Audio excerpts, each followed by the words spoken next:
Hi, my name's Lilika. If you're in school right now, chances are you've got some big exam coming up soon. Exams mean judgment. All of the effort you've put in over the past year or two will be boiled down to a few numbers on a report that'll determine in which direction the next few years of your life are headed. If you've done poorly in the past, you'll be scared to repeat that. If you've done well in the past, you'll be scared to now let everyone down. Procrastination can be something that pops up in your life every now and then, which is normal, or it can be a horribly subtle form of self-sabotage that is rooted in a fear of failure. Not to be all doom and gloom, but from what I've observed, procrastination has kind of become this quirky personality trait that makes you not like other girls and almost becomes something to boast about, like I only studied for this test for a day, or I only slept 3 hours before my exam because I was studying all night. When in fact it can become a very troublesome habit that can affect your life in a bad way. So now that that's properly prefaced, let's get into what you came to this video for, which is how to get rid of that habit. Stop telling yourself that you're just that type of person. For a lot of students especially, procrastination has just kind of become a part of who they are. Like they've absorbed it into their personality and it kind of becomes an excuse like, you know how I am, man. Though it's true that some people may be more prone to anxiety, procrastination isn't a genetic trait. It just might be a sign that you're maybe a bit bad at handling your anxiety in a healthy way and tend to engage in avoidance tactics. A great way to combat this identity shift that's happened in you is to directly address any thoughts that might pop up as a symptom of what you believe about yourself. So when you sit down and you need to do something and you feel that panic rising up inside of you and you feel yourself wanting to just avoid doing it, just pause for a second and think about why you actually don't want to do the task. Most likely it's not just because you're lazy or anything like that, but rather there's a deeper root problem that causes you to be that way.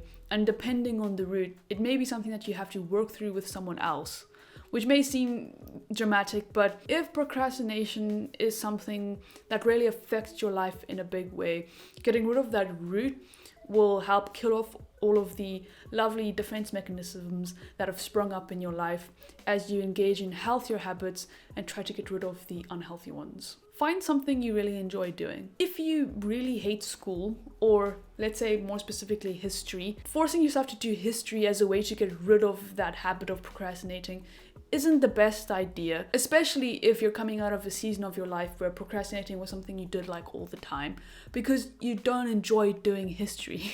Remember, once you get rid of that root, you still need to get rid of the habit. The dopamine hit you get after doing history will be minuscule and the resistance to doing the task will feel huge. So rather find something that you enjoy doing, not just when you complete it, but also as you are going through the process of completing it. Getting rid of an old habit can be hard to get going with, so you want to make it easy for yourself. Just start doing it. After that, it's always going to be a case of just starting the task.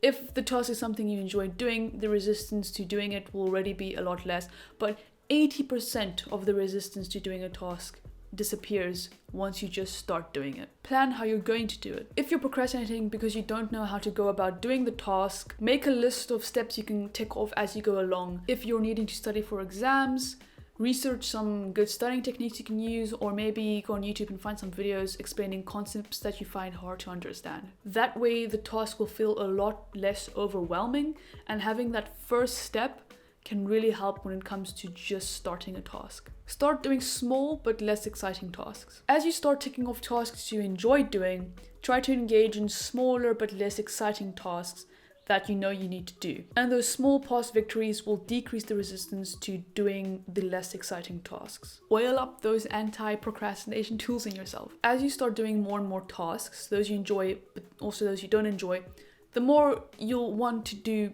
other tasks. It's just like that guy said in that one video explaining why he wakes up at 5 every morning, which I think is a bit much, and if you do that, you're an insane person, but all the power to you, I guess. He said, when you wake up in the morning, make your bed. That small victory will start to snowball effect as you eat breakfast, work out, shower, start your work, finish your work, and by the end of the day, you'll be left with this big snowball of productiveness, all because you just made your bed in the morning. The same idea applies when you're trying to get out of the habit of putting things off. As you start doing smaller, easier tasks, the more your motivation will increase and the less you'll want to lose that streak that you've started. Because of all the victories you've had in the past, failing to start a task will feel like a lot more of a loss, and it'll motivate you to actually start doing and complete the task at hand. Accountability. Getting out of the habit of procrastinating will always be something you have to do by yourself, but having an accountability partner can really help you as you kind of traverse the journey. Not wanting to let them down can be a great motivator,